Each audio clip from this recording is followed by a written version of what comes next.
వ్యవసాయ ఉత్పత్తులు సుజావుగా తీసిపోయే కార్యక్రమానికి శ్రీకారం చుడతాం.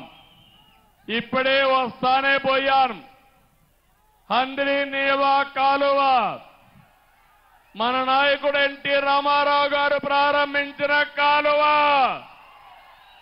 శ్రీశైలం నుంచి 730 కిలోమీటర్లు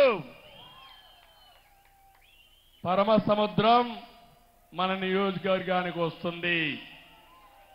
నేను ఆ రోజు 1000 కోట్ల వరకు నీళ్లు తీసుకొచ్చాను.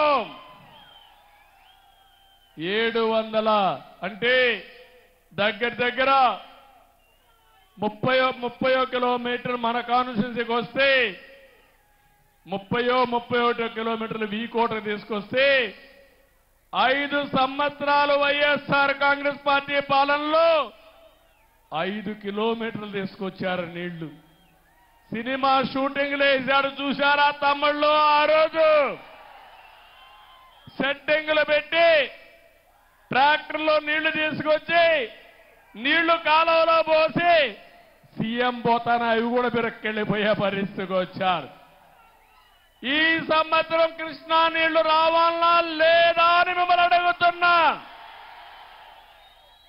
రావాలి అంటే గట్టిగా చప్పట్లు కూడా చెప్పండి. చెప్పారు.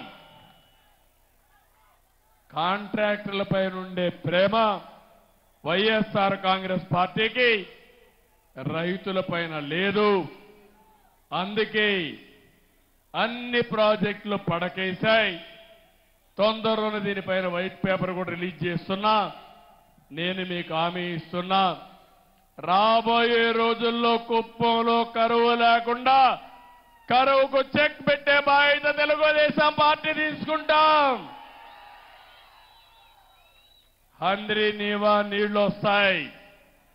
అన్ని చెరువులు నింపుతాం.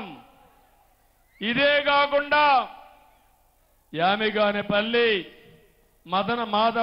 మాదనపల్లిలో 2 చెరువులు కట్టడానికి కూడా అవకాశం ఉంది.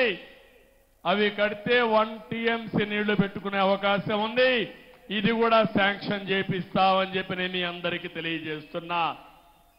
ఇదే కాదు, మొత్తం పాలారులో ఎన్ని చెక్ డ్యాములు వస్తాయో అన్ని చెక్ డ్యాములు కడతాం. నీళ్లు నిల్వ పెడతాం. మీ పొలాలకు అవసరమైతే లిఫ్ట్లు పెట్టి తద్వారా నీళ్లు ఇచ్చే బాధ్యత నాది. దీన్ని ఒక పద్ధతి ప్రకారం ఆలోచించాను. సాగునీరు మీకు ఇస్తే బంగారం పండించే రైతాంగం ఎక్కడున్నారు? నేను మొట్టమొదటిసారి ఒక్కసారి వచ్చినప్పుడు చెప్పాను, కుప్పానికి భగవంతుడు మంచి వాతావరణం ఇచ్చాడు, బెంగళూరు క్లైమేట్ ఇచ్చాడు. ఇక్కడి పండని పంటే లేదు. ఇక్కడ అన్ని పంటలు పండుతాయి. పట్టు పరిశ్రమకు కేంద్రం ఈ కుప్పం నియోజకవర్గం.